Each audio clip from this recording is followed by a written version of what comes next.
안녕하세요, 장쌤입니다. 예, 원래 이제 그저께 7월 26일까지가 부가가치세 신고 기한이었어요. 이제 확정 신고 기한이라고 하는데, 원래 7월 25일까지, 그러니까 1월부터 6월까지의 매출에 대해서 부가세 신고를 하시는 걸 다음 달 25일이니까 7월 25일까지여야 되는데, 7월 25일이 아니라 25일이 일요일이다 보니까 이번에는 7월 26일까지 부가세 신고를 하셨어야 됩니다. 근데 만약에 내가 부가세 신고를 놓쳤다라고 했을 때는 기한 후 신고를 하셔야 됩니다. 기한을 넘어가지고 신고를 한 거기 때문에 그걸 기한 후 신고 이렇게 부르는데요. 그 부분에 대해서 어떻게 신고가 되어지는지 한번 알아보도록 하겠습니다. 이게 일반적인 부가가치세 신고서입니다. 근데 여기 보시면 아시겠지만 맨 위에 보시면 예정 확정 기한 후 과세 표준 신고서라고 되어 있는데, 우리는 지금 여태까지 이제 신고를 하지 않았으니까 기한 후 신고에 체크를 하신 다음에요, 여기에 신고 기한 뭐 이렇게 적고 이제 사업자랑 사업자 등록번호 뭐 이런 주소 이런 거를 적어내셔야 되는 거고요. 이 윗부분은 기본적인 사항이니까 다들 그냥 쉽게 적으실 수 있을 거예요. 그리고 이제 밑에 보시면 여기에 이제 칸들의 숫자를 집어 넣으셔야 되는데요. 여기 과세표준 및 매출세액이라고 되어 있잖아요. 이 부분이 매출을 적으시는 부분입니다. 매출을 적으시는 부분인데, 여기 첫 번째 보시면 세금계산서 발급분이 있어요. 세금계산서 발급분. 이 세금계산서 발급분은 내가 전자세금계산서 또는 수기로 된 세금계산서를 발행을 했을 때 그 부분에 대해서 적어내는 거예요. 합계금액을 적어내시면 되는데요. 여기 금액이 있고 세액이 있잖아요. 금액이 있고 세액이 있다. 예를 들어서 제가 물건을 팔았어요. 아니면 임대료를 받았어요. 그랬을 때 이제 임대료가 100만 원이다 라고 했을 때 부가세 10만 원을 따로 받으셨겠죠. 상가를 임대하시는 분들은. 그랬을 때 왼쪽에 100만 원을 적고 오른쪽에 10만 원을 적으시면 됩니다. 그리고 두 번째, 신용카드 현금 영수증 발행분. 매입자 발행 세금계산서는 되게 지엽적인 거고 살면서 발행할 일이 거의 없으실 거예요. 그렇기 때문에 이건 토스할게요. 그 다음에 이제 신용카드 현금 영수증 발행분. 내가 매출을 일으켰는데 고객이 나한테 뭐 카드를 긁었을 수도 있고요. 아니면 현금으로 줬지만 현금 영수증을 요청했을 수도 있습니다. 그 금액의 합계금액을 적는데요. 아까와 마찬가지로 여기에는 100만 원을 적고 여기에는 10만 원을 적으시면 된다. 그러고요. 이제 3번에 기타라고 있어요. 기타. 이거는 내가 매출을 발생시키긴 했는데 세금계산서를 끊어주지도 않았고 손님이 신용카드를 긁은 것도 아니고 현금으로 줬지만 현금 영수증을 요청하지도 않은 기타 나머지 매출을 말하는 거예요. 그것도 똑같이 여기에다 금액을 적어주시면 됩니다. 그리고 밑에 영세율이 있고, 영세율은 이제 수출 같은 거를 말하는 건데요. 수출 같은 거는 이제 좀 논외로 하고요. 무시하시면 될 것 같습니다. 수출은 다음 시간에 제가 따로 설명을 드릴게요. 그리고 예정신고 누락분.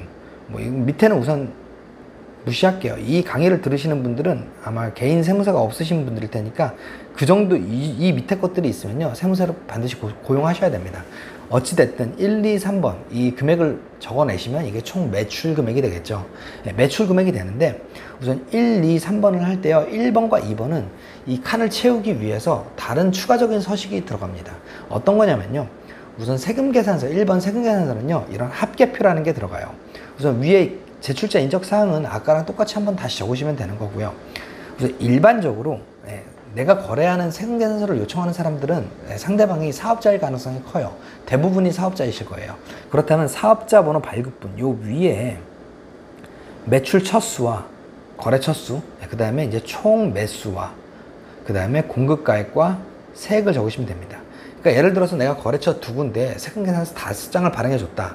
근데 그게 합계가 100만 원이고 세액이 10만 원이면 여기에 매출 첫수 2, 매수 5, 그 다음에 공급가액 100만 원, 세액 10만 원 이런 식으로 적으시면 됩니다.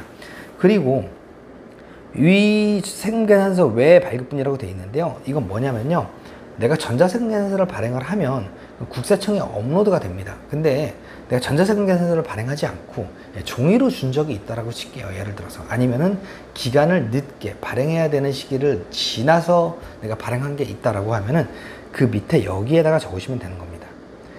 매출 첫수, 총 매수, 그 다음에 공급가액, 공급 대가를 적으시면 되는 건데요. 그 다음에 여기서 밑에 보시면 3번이 있잖아요.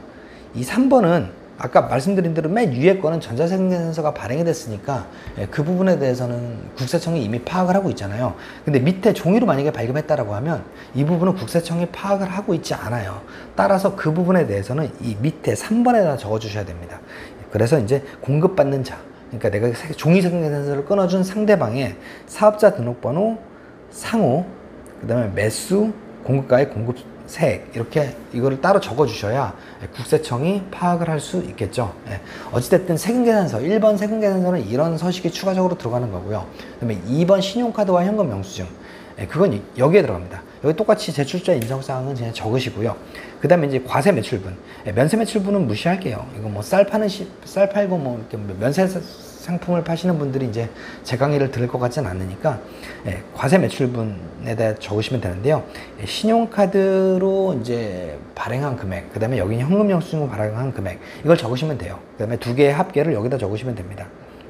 근데 이 신용카드나 현금 영수증은요, 아까는 세금계산서는 공급 과액과 그 다음에 세액을 따로 적었잖아요. 100만원, 10만원. 근데 여기는 110만원을 한 번에 적으시면 됩니다.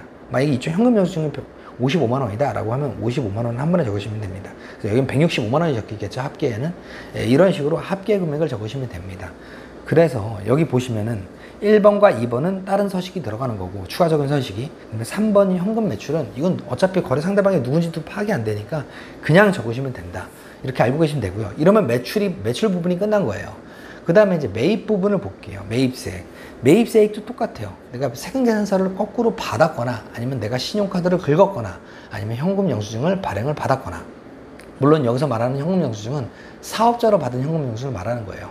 개인적으로 받은 현금 영수증이 아닌 사업자로 받은 현금 영수증을 말하는 겁니다. 그럼 똑같아요. 이것도 1번이겠죠. 세금계산서 수취분. 일반 매입이 있을 거고요. 그 다음 고정자산 매입이 있는데 일반적으로는 다 일반 매입이실 거예요. 근데 고정자산 매입은 뭐냐면요, 예를 들어서 내가 건물을 사거나 아니면 인테리어를 하거나 이런 식으로 감가상각되는 자산을 내가 세금계산서를 받고 구입을 했다 라고 했을 때 밑에 부분에 적는 거고요. 그게 아니다 라고 하면 윗부분에 적는 겁니다. 따라서 그 금액을 나눠 가지고 금액과 세액을 적어내시면 되는 거고요. 그 다음에 그 밖에 공제 매입세액 있잖아요. 이게 매출과 상응되는 2번이라고 보시면 됩니다. 그래서 내가 신용카드를 사업과 관련해서 썼다 아니면 현금 영수증을 발행을 받았다라고 하면 그 두 개의 합계 금액을 여기다 적으시면 됩니다. 여기도 똑같이 금액과 그 10% 금액을 적으시면 됩니다. 근데 여기 밑에 보시면은 공제받지 못할 매입세액이라고 되어 있잖아요. 이 부분에 대해서는 제가 따로 설명을 드릴게요. 좀 이따가. 네. 그러면 아까 여기서 말씀드린 것처럼 1번도요. 세금계산서 매입차별 세금계산서 합계표를 똑같이 작성하셔야 돼요. 근데 여기에 보시면 맨 위에 매출차별 세금계산서 합계표라고 되어 있는데 그 서식은 여기가 매출차별이 아니라 매입차별 세금계산서 합계표라고 되어 있고요. 작성 방식은 똑같습니다. 여기 위에도 전자로 받으신 거는 위에다 적으시고 수기로 받으신 거는 밑에다가 따로 적으셔서 요 밑에 여기다가 적어 넣으시면 되는 거예요. 수기는 여기다 적으신 다음에 그 금액을 여기다 적으시면 된다. 그리고 신용카드 매출 그것도요. 수령 명세서인데요. 똑같이 현금 영수증 내가 거래 건수 몇 건 얼마의 세금, 그 다음에 사업용 신용카드 몇 건 얼마의 세금. 근데 여기 밑에 보시면 그 밖에 신용카드라고 되어 있잖아요. 사업자가 사업용 카드를 홈택스에 등록을 해둔 카드는요, 그냥 위에만 적으시면 되는데요. 내가 만약에 홈택스에 내 사업용 카드를 등록하지 않았다라고 했을 땐 그 카드 사용 내역은 국세청이 알 방법이 없겠죠. 그런 것도 밑에다가 카드 번호와 공급차, 그러니까 물건을 판 사람, 사업자 등록번호를 적고 거래 건수와 공급가액 세액을 적으셔가지고 그 밖에 신용카드 등에다가 집어넣으셔야 됩니다. 한마디로 현금 영수증을 발행한 건 국세청이 안다. 그 다음에 사업용 신용카드도 내가 등록을 했기 때문에 국세청이 알고 있다. 다만 그냥 개인 신용카드를 썼을 때는 국세청은 그건 모른다. 따라서 그 밖에 신용카드는 밑에 항목을 적은 다음에 합계 금액을 위에다가 적어 넣으시면 됩니다. 그리고 이제 우선 매출세액에서 매입세액을 그렇게 빼게 되면요, 납부하셔야 되는 세금이 여기 나오겠죠. 이제 납부세액, 그러니까 매출세액이 예를 들어서 10만 원이다. 그리고 매입세액이 뭐 4만 원이다. 6만 원을 납부하시면 되는데요. 6만 원을 고지고대로 납부하시는 건 아니고 여기에서 세법에서 이렇게 경감해 주는 것들이 있습니다. 어떤 것들이 있는지 한번 볼게요. 그 밖에 신용카드, 이게 제일 중요한 게 신용카드 매출전표 등 발행공제. 이게 뭐냐면요, 고객이 나한테 와가지고 뭐 신용카드나 뭐 이런 거를 긁었으면은 나는 수수료가 발생할 거예요. 그렇기 때문에 국가 차원에서 이 수수료를 좀 보전해주기 위해서 발행분의 1.3%를 공제를 해줍니다. 근데 여기에서 발행분이라는 건 뭐냐면요, 부가가치세가 포함된 금액, 예를 들어서 100만 원에 10만 원이었으면 110만 원에 1.3%다 라고 알고 계시면 됩니다. 따라서 현금영수증이나 신용카드를 발행한 금액이 있으면 여기다 적으신 다음에요. 여기다가 곱하기 1.3%를 한 곳을 여기다 적으셔서 공제를 받으시면 됩니다. 예를 들어서 이게 뭐 10,000원이 될 수 있겠죠. 그리고 이제 소규모 개인사업자 부가치세 감면세액은 이건 2020년도에 끝난 거고요. 그 다음에 예정고지세액. 내가 6개월치 부가세를 내는데요. 코로나 때문에 이번엔 대부분이 없으실 거예요. 그런데 4월 달에 미리 낸 세금이 있다라고 하면은 여기다가 금액을 적으시면 됩니다. 여기다 적으실 필요는 없어요. 네, 그런 식으로 하시면 되고요. 밑에는 이것도 되게 지엽적인 거기 때문에 만약에 그냥 제 강의를 들으시는 분들은 이 밑에 금액이 아마 없으실 거예요. 대부분 99%. 네, 그렇게 알고 계시면 되고, 만약에 아까 말씀드린 그 위에서 매출세액에서 매입세액을 뺀 게 6만 원이고 이 밑에 것들이 만약에 6만 원보다 크다라고 했을 때는요, 환급을 받을 거고요. 만약에 그 부족해서 내가 더 내야 된다라고 하면 납부가 나오겠죠. 환급이 나온다라고 했을 때는요, 여기다 거래 은행과 계좌번호를 적어 주셔야 됩니다. 네, 이게 기본적인 세팅이에요. 그 다음에 이제 과세표준 명세라고 여기 있는데, 이게 뭐냐면요, 아까 매출 금액 총 금액 있잖아요. 그러니까 부가세를 제외한 공급가액의 합계, 그거를 적으시면 되는데요. 여기에 나의 업종 코드를 적으시고요. 그 다음에 금액을 적으시면 돼요. 그다음에 생산 요소나 종목은 사업자 등록번호에 사업자 등록증에 나와 있으니까 그냥 고지고대로 적으시면 되고요.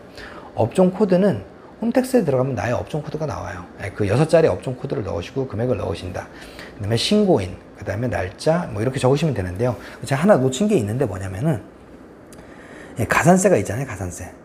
우리가 제때 신고를 안 했기 때문에 가산세를 납부하셔야 됩니다. 근데 그 가산세가 여기 보시면요, 세금계산서를 내가 뭐 지연수채했다 이런 것들은 없다라고 할게요. 근데 이제 내가 합계표를 제출을 하지 않았으면요, 내가 종이 같은 거로 발행을 했다라고 했을 때 합계표 불성실 가산세가 있습니다. 매입도 마찬가지예요. 매입세금계산서 내가 늦게 제출했으니까 그거에 대한 가산세가 있다. 그게 얼마냐라고 했을 때는 세금계산 합계표는 제출 불성실, 지연 제출. 우린 지연 제출이니까 1000분의 3이라고 생각하시면 돼요. 예를 들어서 내가 세금계산서를 종이로 받았는데 종이로 받은 부분에 대해서 그러니까 1000분의 3에 대해서 가산세를 납부를 하셔야 된다. 근데 전자세금계산서를 발행했거나 전자세금계산서를 발행받았다. 그 부분에 대해서는 세금계산서 합계표가 없어요. 왜냐면 내가 벌써 그냥 국세청에 전송을 했으니까 그 부분에 대해서는 가산세를 부과하지 않는다라고 알고 계시면 돼요. 그리고 신고 불성실, 이건 뭐냐면요, 내가 해야 되는 금액이 있잖아요. 그 금액에 대해서 너 신고를 제때 안 했으니까 납부 금액의 일정 비율을 가산세를 좀 내라 라는 거거든요. 근데 우리는 여기에 무신고예요. 무신고인데 일반적으로 우리가 이제 되게 나쁜 사람이 아닌 이상 일반적인 무신고일 거예요. 일반적인 무신고면은 내가 덜 납부한 금액의 20%를 여기다 적으시면 됩니다. 덜 납부한 금액의 20%를 여기다 적으시면 된다. 그렇게 알고 계시면 되고요. 그다음에 납부지연이라고 있어요. 이 납부지연 가산세는 뭐냐면요, 내가 납부를 어쨌든 신고를 늦게 했으니까 납부를 늦게 하게 될 거 아니에요. 그러면 그 납부 금액에 하루에 10,000분의 2.5, 그러니까 연으로 치면 한 10% 초반 정도 될 거예요. 어찌됐든 내가 만약에 오늘이 28일이잖아요. 29일이잖아요. 29일이면 원래 26일까지 내야 되는데 27, 28, 29, 3일 연체가 된 거잖아요. 따라서 납부해야 되는 금액에 하루에 10,000분의 2.5를 곱하셔가지고 여기다가 금액을 적어주시면 됩니다.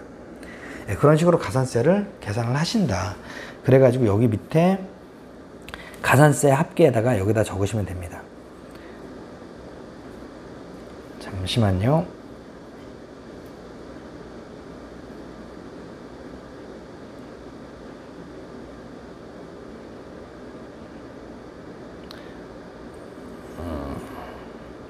네, 그리고 가산세 감면이 있는데요. 가산세 감면은 뭐냐면요, 내가 가산세를 물기는 하나 되게 내가 실수로 뭐 그냥 깜빡 놓쳤을 수 있잖아요. 따라서 그 가산세는 이게 신고 기한이 얼마나 늦춰졌냐에 따라서 감면이 있을 수 있는데요. 1개월 이내에 예를 들어서 내가 기한후 신고를 했다 라고 하면은 50%를 감면해 주고요, 가산세를. 그 다음에 1에서 3개월 이내는 30%, 그 다음에 3에서 6개월 이내에는 20%. 한마디로 지금 하시면 50% 가산세 감면을 받으실 수 있는 거예요. 그렇기 때문에 이 기한후 신고는 어차피 늦었으니까 내가 천천히 하지, 이런 생각하지 마시고 최대한 빨리 하시기를 추천을 드립니다.